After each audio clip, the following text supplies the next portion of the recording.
Hey guys, in this video blog we are going to take an overview or a brief introduction of the political philosophy of Hegel or rather we are going to discuss the historical dialecticism in the political philosophy of Hegel.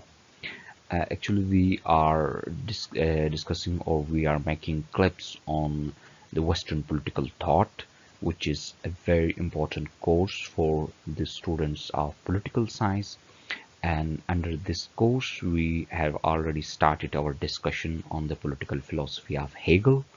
And in previous clip, we had taken an overview or a brief introduction of the political philosophy of Hegel. Today, we are going to discuss something further, in which we will discuss historical dialecticism. Hegel, while explaining history, said that our institutions are based on thought. Whatever we are, whatever our institutions are, they are based on thoughts. So, institutions are based on thought, right? And our institutions are based on thought and they are explained with reference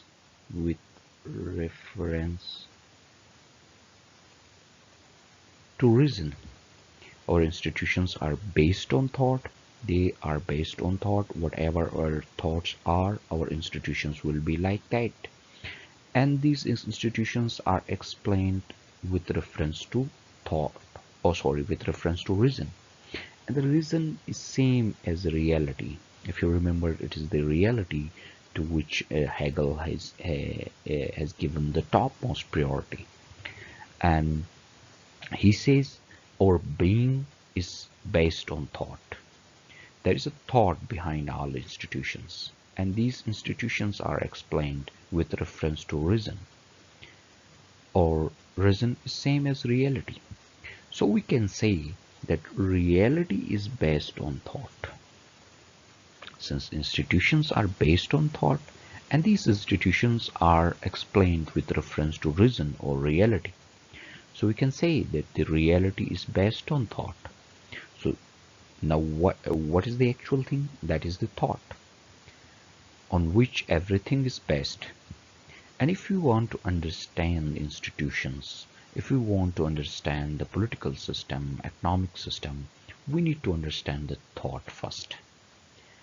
Since thought is the thing on which everything is based. And if you want to understand thought, we need to understand laws of thought. First, guys, see the upper circle.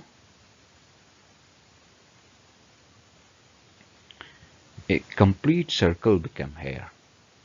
Institutions are based on thoughts, and these these institutions are explained with reference to reason, and reason is same as reality. So we can say that reality is based on thought, a complete circle. The circle completes here. And now it's clear from the history that the most important thing is thought, because everything is based on it. So if we want to understand thought, we need to understand laws of thought, because without understanding laws of thought, we won't be able to understand thought. And we need to understand thought because all institutions are based on it. And to understand thoughts, we need laws of thoughts. What are laws of thoughts? Laws of thoughts is dialectics. According to Hegel, laws of thought is dialectics. So it is the dialectics on which institutions are based. Now, if I will say this, I guess I will not be wrong to say, because institutions are based on thought, and the laws of thoughts is dialectic. So we can say the institutions are based on dialectics. Everything is dialectics. What is dialectics? What is the laws of thought? Actually, the dialectics is the evolution of idea or reason. Dialectics is the force or the evolution or the propagation of ideas or reason. It is a mechanism which by which idea propel itself and evolutes. That's its growth. It's the mechanism of growth of idea.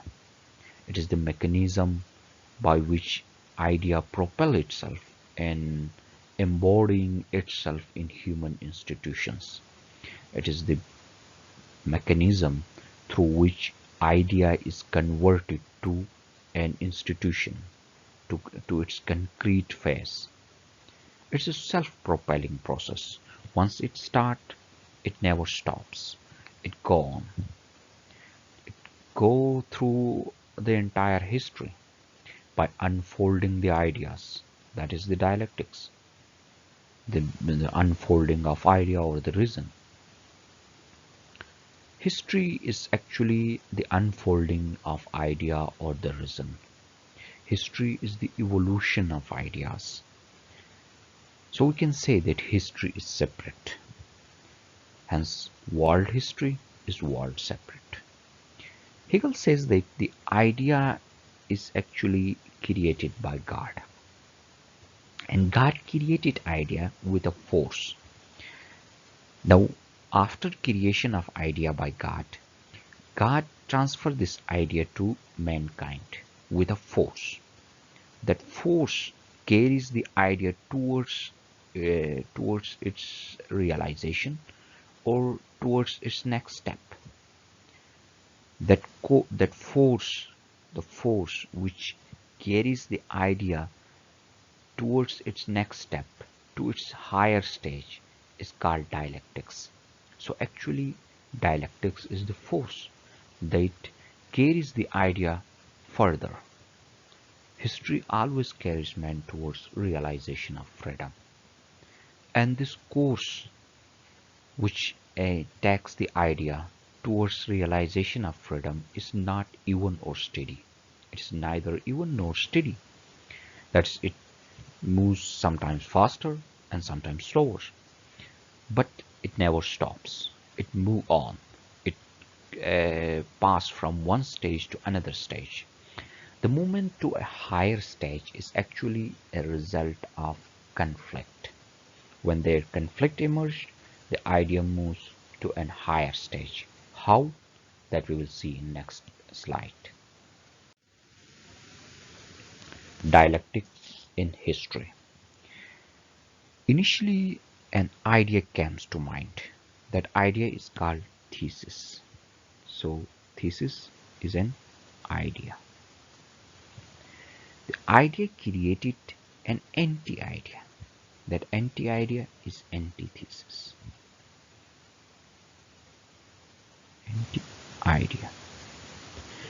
Now, idea and anti-idea are opposite to each other. They will fuse. They will try to reconcile. While their collusion, neither idea will destroy anti-idea, nor anti-idea will destroy idea. Rather, they will mix together. And after mixing, when these two will mix, they will create a third phase that's called the synthesis. For example, monarchy is an idea, and the constitutionalism is anti-idea. After mixing of monarchy and constitutionalism, a third phase or a third stage was created, that was the constitutional monarchy.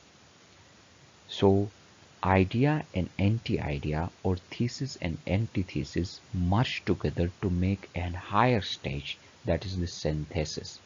So dialectics is a three-stage process. First idea is created, and its idea created its opposite, that's anti-idea.